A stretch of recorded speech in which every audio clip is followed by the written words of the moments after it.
This is Cast of Wonders, the young adult fiction podcast featuring stories of the fantastic. Welcome. Episode 393 for the 7th of January 2020. Welcome, I'm Emma Smales, your guest host for this episode and one of your happy slush miners, part of that merry band who burrow into the densely packed strata of story submissions and select only the very finest literary nuggets for forwarding to our editors. Every year in January, Cast of Wonders highlights some of our favourite episodes from the previous year. It's a great chance for us to take a bit of a breather and let you, our listeners, catch up on any missed back episodes with new commentary from a different member of the crew. My staff pick for 2019 is Soul Cleaver Clarence by Matthew J. Jarvis, which originally aired on the 16th of June 2019. Matthew J. Jarvis is an architect and writer from Victoria, BC, Canada. If he is not working, writing or rock climbing, then he is likely laying in the sun by a lake, river or ocean. The narrators for this story are Rish Outfield, Alexis Goebel, M.K. Hobson, Jen R. Albert and Cheyenne Wright. Rish Outfield can be found regularly at the Doomstief podcast, which he produces with Big Anklavik, and you can hear him pretty much everywhere in the genre story podosphere. Alexis is a multi-class disaster human living with her husband in Cincinnati, Ohio. When she isn't reading slush for Cast of Wonders or designing enamel pins for Bold Move and Penny.com, she messes around with a revolving menu of hobbies and art projects. To list them all would be sheer madness. Like any good bisexual, she has a lot of jackets. M.K. Hobson lives in Portland, Oregon, and is a frequent narrator for Beneath Ceaseless Skies. She is also currently producing a Zero Books YouTube series with fellow author Douglas Lane called We Live in a Society. She can be heard frequently on Podcastle, both as guest host and narrator, and has long been a beloved part of the Escape Artists family. Jen Albert is an editor, writer, and former entomologist. She works full-time as an editor at ECW Press, an independent publishing house based in Toronto, where she enjoys working on books of all kinds, including speculative fiction, popular science, and LGBTQ fiction and non-fiction. She became co-editor of her favourite fantasy fiction podcast in 2016. She now wonders if she's still allowed to call it her favourite. Along with her co-editors, Jen has been nominated for the World Fantasy Award and the British Fantasy Award for her work on Podcastle. Cheyenne Wright is a wizard that can turn into a dragon, or a dragon posing as a wizard. He forgets which. Either way, he makes comics, art for games, and humans can contribute to his hoard via patreon.com/DocArcane. He narrates short stories for a variety of venues, where he is known as podcasting's Mr. Buttery Man voice, and is an EA storyteller. And now, we've a tale to tell.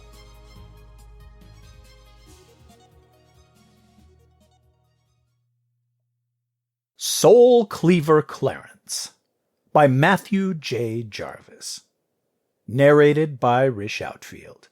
With Jen R. Albert, Alexis Goebel, M.K. Hobson, and Cheyenne Wright.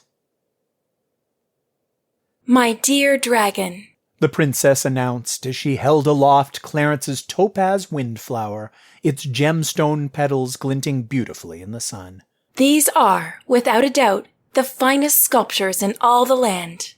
Around him, the humans attending the fair clapped enthusiastically. State your name, dragon, and ask any favor in my power to grant, for you have truly won first prize. Clarence glowed with pride. My name is Soul Cleaver! The thunder of his father's roar shattered the late afternoon quiet of the forest, as well as Clarence's reverie. He clutched the real topaz windflower in his claws and frantically cast about for somewhere to hide it. "Where are you, Cleaver? A challenger has ascended from the little human fair." Panicking, Clarence tucked the sculpted flower beneath his wing just as Rangdor the Terrible's scaly head bobbed into view. "This is it, Cleaver," Rangdor cried, catching sight of Clarence.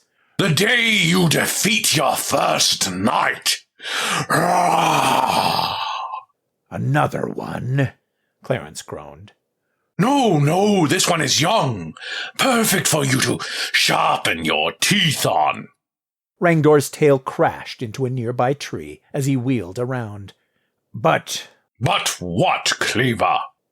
Clarence could see the heat of his father's excitement shimmering in waves around his snout.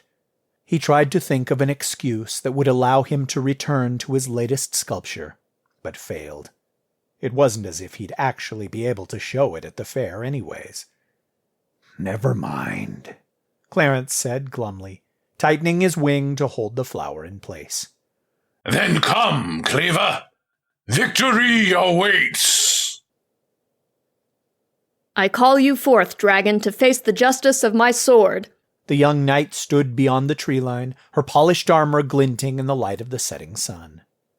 Rangdor nodded expectantly towards the knight. "Go on, son." With a sigh and some unavoidable snapping of branches, Clarence emerged into the mountain clearing and lumbered towards the challenger. "Don't forget the words," Rangdor called after him. Clarence tried to sound menacing as he bore down on the knight. "And you, human, will feel the wrath of my fire." He inhaled deeply to wreath the small knight in flame, but accidentally sucked in a small passing bird. There was a strangled chirp, and he coughed out a plume of smoldering feathers. The knight charged, screaming at Clarence, slashing at his leg, but the angle was wrong, and the sword was knocked ringing from her grip. "Attack!" cried Rangdor. Clarence lifted a clawed foot to swipe at her. "Do the roll, Denise!" called a human voice. The young knight dove towards her sword, attempting to roll, but ending up flat on her back. A stream of tinny curses sounded from inside her helmet. "Seriously, Denise!" A human woman stepped out from behind a boulder. Her armor was pitted and scarred, where the young knight's was gleaming and bright. "How many times have we practiced this? The dive and roll is your signature move." "It was your signature move, Mother." The grounded knight tugged off her helmet. "Why can't mine be the reasonable negotiation?" The older woman stepped in front of Clarence and hauled the young knight, armor and all, to her feet. "You are between Soul Cleaver and his prey, human." Rangdor left the tree line and stomped towards the group. The woman turned. "And you are?" "Rangdor the Terrible, scourge of a dozen nations." "Well, I am Beatrice Valorarm, and my daughter, Denise Justicebringer, will not be beaten. She'll carve that young dragon like a stuffed hen." Rangdor trumpeted furiously, whacking his tail against the ground. "Soul Cleaver will rain fire upon her before she can even get close." Then Denise will duck and roll, dodging the flames and slicing his tendons. The woman named Beatrice mimed the action with an invisible sword. "Soul Cleaver will catch her feeble sword with his mighty razor talons." Rangdor's tail hit the earth again, causing Clarence and the young knight to retreat to a safe distance as the argument continued. "Unbelievable," the girl Denise said, gesturing at their parents. Clarence flicked out his tongue in agreement. "At least this way we don't have to fight." He tried a toothy smile. Denise looked at him uncertainly. "Your name isn't really Soul Cleaver, is it?" Clarence cringed. "I go by Clarence." "Well, Wait, what's that?" Denise creaked to a crouch in her stiff armor and picked something up off the ground. It's... she said, carefully brushing dirt from the find. It's... With a jolt, Clarence recognized the object as his topaz windflower. It must have slipped from under his wing. It's not finished yet. Clarence plucked the flower from her palm and cradled it protectively out of view. You made that? Denise's eyes went wide. How? Clarence looked anxiously towards his father, but Rangdor was still snout to nose with Denise's mother, arguing vehemently. If I show you, you can't tell anyone, he said. Sure. Sticking the flower back under his wing, Clarence lowered himself to sniff at a few exposed rocks. One in particular held the right tang of iron hidden within its granite shell. He closed his jaws around the rock and blew bone-melting fire until he felt it soften. Swishing the molten rock in his maw, he separated out the pure quartz and spit out the impure slag. He pulled the glowing mass from his mouth, and with razor-sharp talons etched intricate lines and delicate shapes into the hardening crystal. Satisfied, Clarence submerged the sculpture into a nearby forest pool, resulting in a sharp hiss. He dried it with a warm puff of air and offered the finished product to Denise, an amethyst flowering lily. Clarence, Denise breathed, taking the lily. that's amazing. She held it up to catch the last rays of sun. Heat rose to Clarence's face. It's not much, he said, pawing the ground. Usually I spend longer on them. You have more? Denise looked up. Clarence, you should bring them to the fair tomorrow. The daydream of the princess's praise returned, but Clarence flexed his claws into the earth. I can't. Why not? Why not? Dragons are banned from human fairs by royal decree, and Rangdor will never let me go. But what if... A low growl sounded from the back of Clarence's throat, for which he immediately felt ashamed. I want to go, really, but my father won't understand. You haven't told him about your sculptures? Denise asked. Terror raised the spines on Clarence's back, and he shook his head side to side. Denise nodded knowingly. There are things Beatrice Valorarm doesn't understand either. She tucked the amethyst lily in her breastplate and out of view. Like what? Clarence asked. Nothing. Denise said absently. Say, do you have a lair close by? What? Oh, yes. In the forest. You have a hoard of treasure, I assume. Clarence nodded. Any captives? Denise asked. As Clarence began to answer no, he noticed an unfamiliar silence. Their parents had stopped arguing. Denise! Beatrice was looking at her daughter in shock. Tell me you are not planning a daring rescue. Mother. Denise's cheeks reddened. You're not a grown woman yet, Denise. You know the rules. No rescues until you best the dragon. Is he bested? Beatrice gestured at Clarence. I think not. Come, Denise. We're leaving. With an angry cry, Denise kicked at the dirt. Turning to Clarence, she whispered, If I could get you into the fair tomorrow, would you go? Clarence hesitated, his thoughts again on his father. Would you, Clarence? Denise! Cried Beatrice. With one last look at Clarence, Denise ran, clanking after her mother. A worthy challenger and her insufferable mother. Well fought, Soul Cleaver. Rangdor paused. Soul Cleaver, where are you going?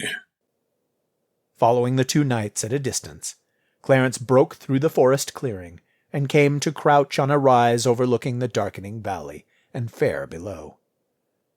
Little torches like fireflies illuminated the cluster of brightly colored tents. Distant human instruments strummed, and delicious smells played on the breeze. Longing twisted in Clarence's stomach. You want to go down there, son? Rangdor asked, now seated beside Clarence. Clarence looked at his father in amazement. We can swoop down there together tomorrow and rain fiery destruction upon them. Wingtips drooping, Clarence sighed. No, it's fine. Rangdor wasn't listening. The humans shall rue the day they trespassed on the territory of Soul Cleaver and Ragdor the Terrible. I said I don't want to. Rangdor's scaly eyebrows shot up in surprise, and then curved downward in anger. You don't want to go with me, fine. But you can't attack them on your own. It's too dangerous. I forbid it. Clarence began to protest, but Rangdor's look darkened. He bit back the words, knowing the matter closed. Suddenly the bright colors and lights of the fair below made Clarence's head ache. The smells, enticing a moment before, churned his stomach. He turned his back on the valley and started towards their lair, his tail dragging heavily in the dirt behind him. Something hit Clarence's nose. Psst! Hey, Soul Cleaver, wake up! Blearily opening his eyes, Clarence saw Denise, torchlight flickering off her armor. Her hair was tangled and matted. She threw another rock at him, which bounced off his brow and clattered across the cave floor. I'm already up! That's for making your lair so darn hard to find. I've been wandering around the woods for an hour. She pulled a twig from her hair. What are you doing here? Clarence hissed. If Rangdor finds you... A stalactite rattling snore from the next room signaled that his father was still asleep. Clarence breathed a sigh of relief. I'm going to get you into the fair, Denise said. What? How? A thread of hope wove through Clarence's apprehension. We can disguise you and pretend I made your flower sculptures to avoid suspicion. Clarence's tail twitched in excitement, but then became still. Why would you help me? I'm a knight, Clarence, Denise said proudly. I swore an oath to help those in need. And, well, she added, looking uncomfortable. If your sculptures win first prize, I would get the boon from the princess. Clarence hadn't given the princess's prize much thought. What are you going to ask for? He said. Denise's cheeks flushed red in the torchlight. Do we have a deal or not, Clarence? Another loud snore made Clarence cringe. What about Rangdor? What about him? He forbade it. Denise threw up her arms with a squeak of armor plates. Beatrice forbids something every 5 minutes. We can't let them control us, Clarence. You have to be your own man. Dragon, I mean. Do we have a deal? She extended a gauntlet to Clarence. Denise was right. Besides, Rangdor usually slept till midday. If Clarence could be back in the lair before noon, Rangdor might not even realize he'd gone. Deal, Clarence said. He enclosed Denise's entire hand in his paw. She grinned. Good. Let's get your flowers and get out of here. Clarence nodded and shuffled himself over to the far rock wall. He pushed aside a boulder to reveal the nook behind. Denise approached and drew in a sharp breath when she saw his collection. Glittering gemstone flowers of every type and size caught the torch's light. There were azurite shooting stars, ruby foxgloves, a citrine sunflower, and even intertwining vines of bright peridot. Clarence, Denise said in awe. The princess isn't going to know what hit her. Together they carefully loaded the sculptures into a sack and stole into the night. I can't believe this was your disguise to sneak me into the fair, Clarence grumbled as the cool, wet paint sloshed against his side. It's never going to work. Denise had led Clarence down the mountainside to a forest clearing, where supplies were already waiting to enact her plan. Of course it will. Denise plunged the thing she called a mop into the barrel of white paint once more, before slopping it up Clarence's side. You will have to moo, though. Moo? Denise pushed her cheeks together and let out a long moo. You try. Clarence took a deep breath. Moo!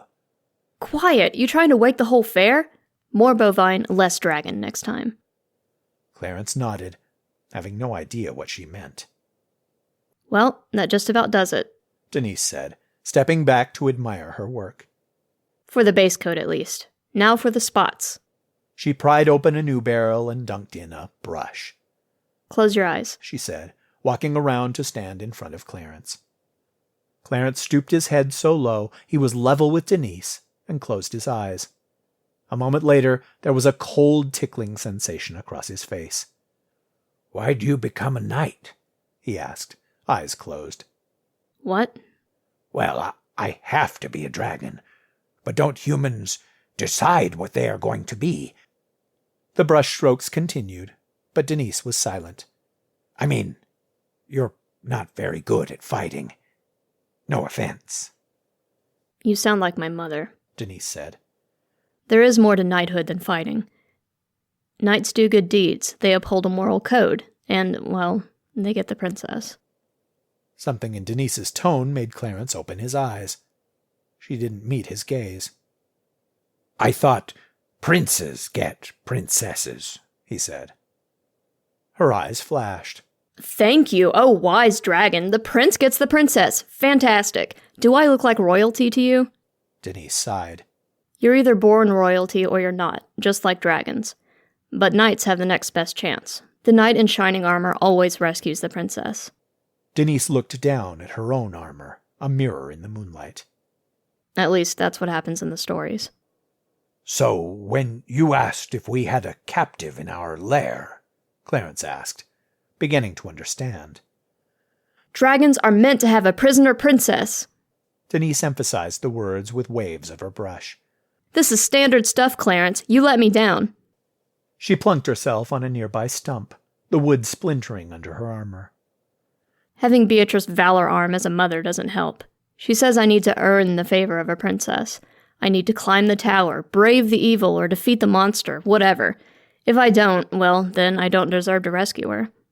"Have you told your mother why you want a princess?" She looked up at him darkly. Have you told your father about your flowers? A shiver ran down Clarence's back that only had a little to do with the drying paint. Denise sighed. If your sculptures win at the fair today, the boon I will ask for is a kiss. Given I am a terrible knight, it's probably the only chance I'll get. "I don't think you're a terrible knight. You're the best knight I know," Clarence said earnestly. You don't know any other knights, Clarence, Denise said. But Clarence thought he saw her hiding a smile. The quiet that settled on their clearing was broken by the occasional chirp of morning birds. Through the trees, Clarence saw the eastern sky had turned a sunrise pink. Well, Denise said, rising to her feet. We'd better keep going. The fair starts at sunrise, and you're still only half a cow. Clarence watched as Denise readied the brush with black paint once more. "A kiss is when humans touch faces?" he asked. Denise looked at him in disbelief. Yes, Clarence, she said, resuming painting. A kiss is when humans touch faces. The bell Denise had tied around Clarence's neck clacked merrily as he swiveled his head this way and that, taking in the opening fair. Everywhere he looked, humans were preparing for the day. He wanted to explore it all, but Denise had told him to stay put as she spoke to her mother, then found their allotted booth to display his flowers. His painted disguise was working perfectly. He could tell from the way the humans stared openly at him as they walked past. "Great stars above, that cow is grotesque," exclaimed one man. "Moo!" Clarence responded happily, blowing the man's brimmed hat clear across the fair. Denise appeared from the maze of bright tents and took the rope lead around Clarence's neck. All set. Beatrice thinks I'm on patrol, guarding against dragons. She led Clarence through the aisles to their booth, complete with a wood structure and fabric canopy overhead. Together, they arranged the gem sculptures on the table for display. Clarence used his bulk to block the presentation from view, planning to reveal it only when the princess arrived. I think it's ready, Clarence, Denise said when he repositioned the emerald chrysanthemums for the 5th time. Reluctantly, Clarence stepped back to allow Denise to cover the flowers with a cloth. Now we wait for the princess. Clarence fidgeted anxiously, wings and spines straining against the dry paint on his back. But he soon became distracted by the host of new and intoxicating sights, sounds, and smells of the fair. There were humans performing acrobatics, songs being sung, and savory meats being roasted over hot coals. And so the fair progressed as the day drew on, until a trumpeting of human instruments announced the arrival of the princess. Clarence's trepidation immediately returned in full. She's perfect, Denise whispered, as the princess came into view, emerging from the crowd of humans surrounding her. Clarence felt nervous heat rolling off his body. Fair night? The princess greeted, her blue silk dress and veils waving in the breeze. Denise rushed forward to kneel and kiss the princess's hand. The princess's eyes rose to Clarence. Your fair entry? She asked apprehensively. No, Your Highness. Denise flushed and motioned for Clarence to move. Heart thudding, Clarence bit the corner of the cloth and pulled it aside to reveal his work. The garden of flowers twinkled and shone. Prismatic rainbows played around the table and the underside of the canopy, cast from the ensemble of delicate sculptures. The crowd held their breath as the princess leaned forward to study the sculptures. After a moment, she straightened. Fair night, she said with a smile. I judge your craftsmanship to be... Her eyes drifted up from Denise towards the sky. To be... What? Clarence said, forgetting himself. To be what? A dragon! Clarence whirled, ready to moo at the accuser.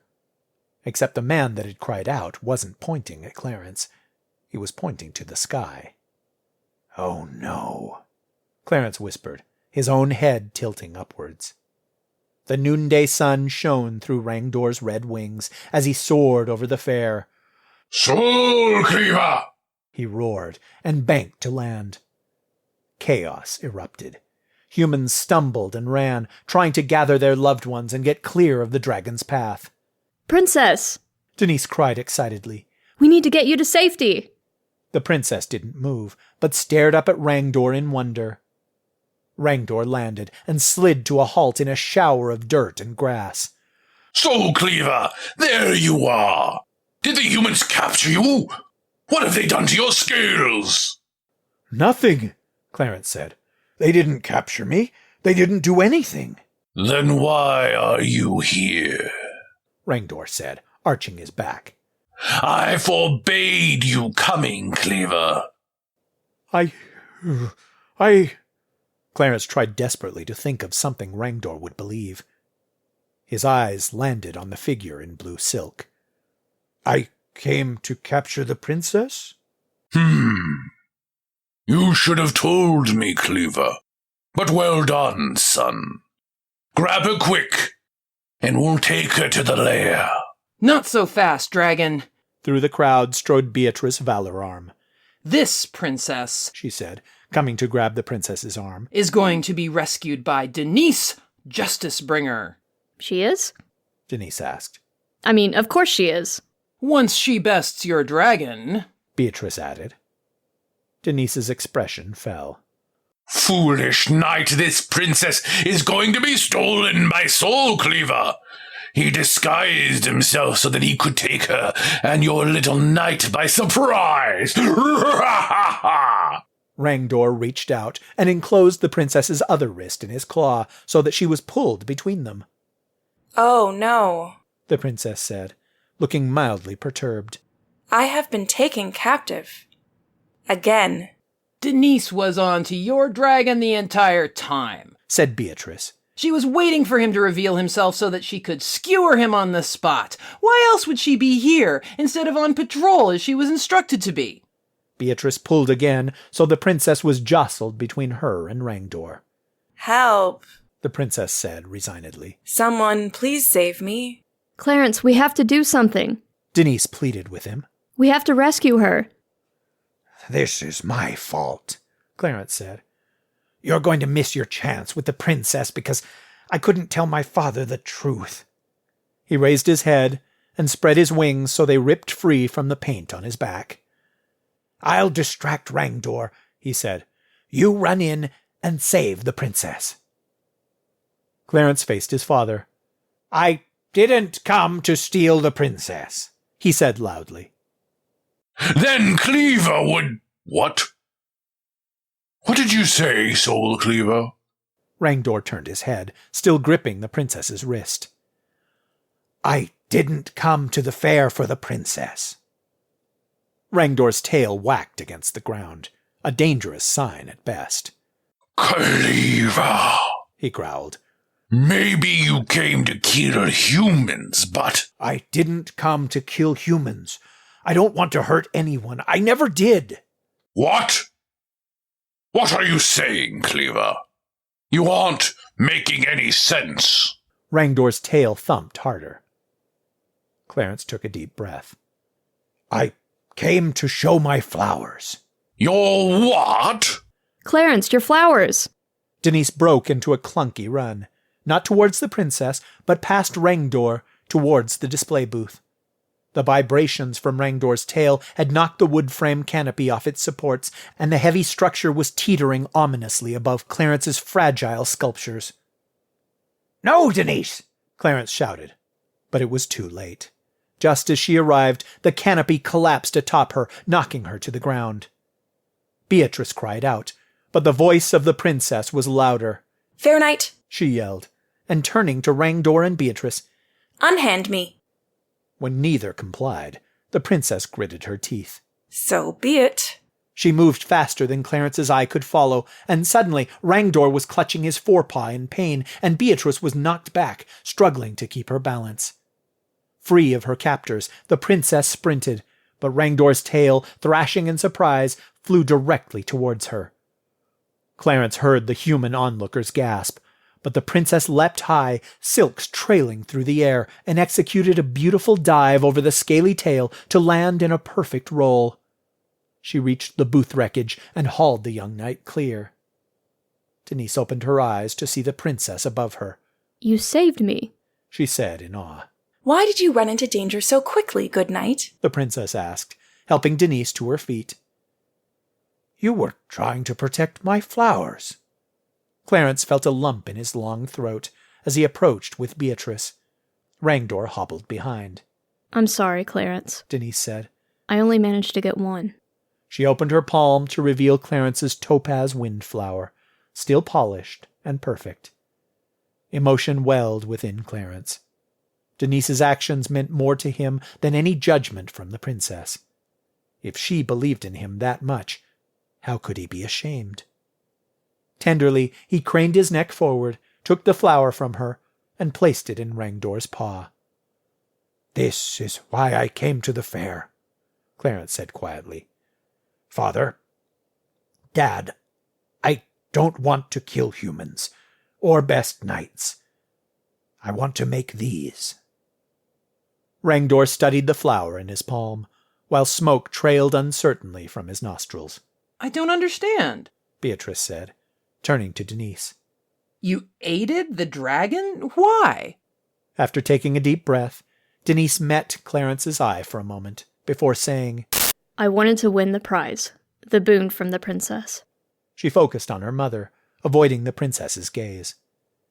What could a princess possibly offer that would compare with the glory of besting a... Denise leaned forward to whisper in Beatrice's ear. Her mother's eyes widened. Oh, she said after Denise finished. Well then.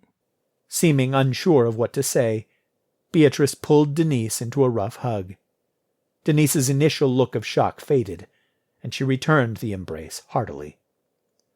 A bold human fairgoer from the surrounding crowd approached as Rangdor examined Clarence's windflower. You mean to say a dragon made that? The man asked, reaching to touch the flower. Careful, human! Rangdor growled.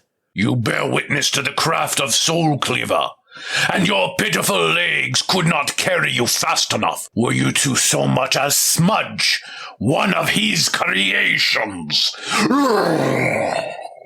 The human man fell back in terror and retreated into the crowd. Relief flooded Clarence, and he found himself grinning. They can touch them, Dad. You should bring your flowers to the great fair in the capital next month, Dragon, the princess said. If you're able to make more, that is. She glanced at the collapsed booth. Excitement swelled in Clarence's chest. He bobbed his head eagerly. "I can." I thought dragons were banned from attending your fairs, Rangdor said, a note of bitterness in his growl. The princess winced. My father's decree. But I think it is time he saw what dragonkind has to offer. And perhaps, she added in a low voice, time he started giving his daughter more responsibility than judging fairs. And you, noble knights. She spoke loudly once more to Denise and Beatrice. You should come as well. To, Her eyes lingered on Denise. Keep the dragons in check. The princess untied the blue scarf from around her neck and presented it to Denise. A token, she said. Helping the dragon was truly knightly. Denise blushed furiously. But I didn't save you. A welcome change, the princess said with a smile. There was applause from the human onlookers as Denise knelt and the princess placed the scarf around her neck. The princess leaned in as Denise rose. Perhaps next time we meet you shall receive the boon you were looking for. Denise gawked at her. Who are you? Clarence asked, maw agape. The princess straightened, brushing back long brown hair. To my subjects, I am Felicity Augusta II. But my friends call me Fina. She winked. Until we meet again, dragons, good nights. In a swish of silk, the Princess Fina disappeared into the crowd. But human is acceptable, Rangdor said begrudgingly. She marked Denise Justicebringer with royal favor, Beatrice said, casually fingering the end of the blue fabric. Rangdor snorted. So Cleaver's sculptures are going to earn hundreds of your special human scarves. Around them, the humans began packing away the fare, giving the dragons a wide berth. Well, Denise is destined to be a famed knight, Beatrice said, known for her good deeds and winning the favor and hearts of princesses across the land. Foolish human!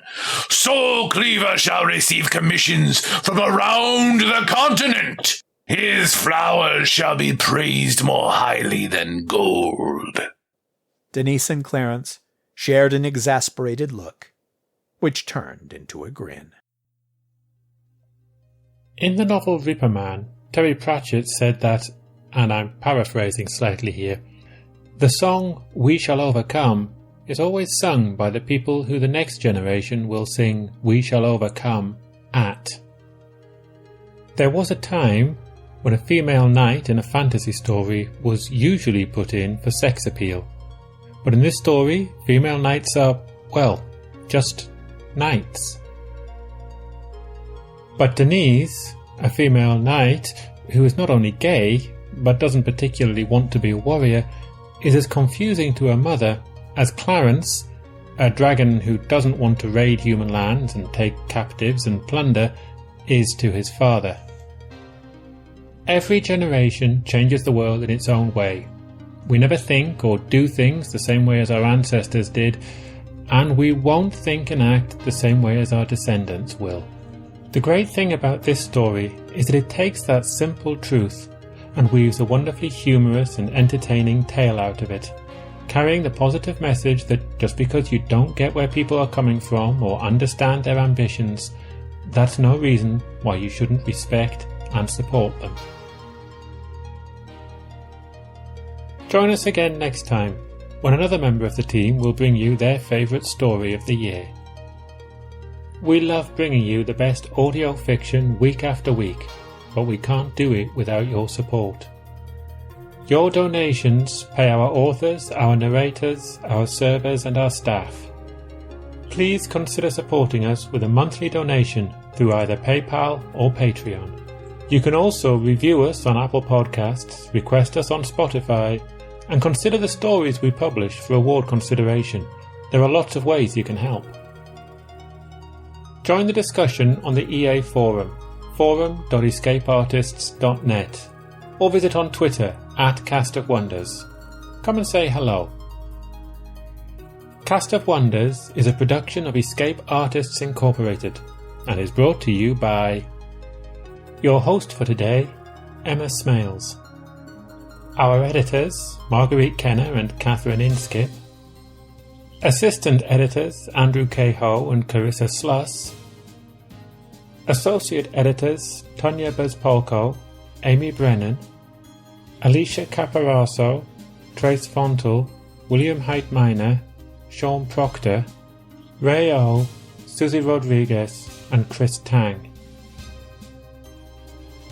Art Director Alexis Goebel, Community Manager Danny Daly, and our audio producer Jeremy Carter. Our episodes are released under the Creative Commons Attribution, Non-Commercial, No Derivatives 4.0 International License. That means you can download or listen to the episode on any device you like, but you can't change or sell it. Our theme music is Appeal to Heavens by Alexei Nov, available from Promo DJ or his Facebook page. Thanks for listening.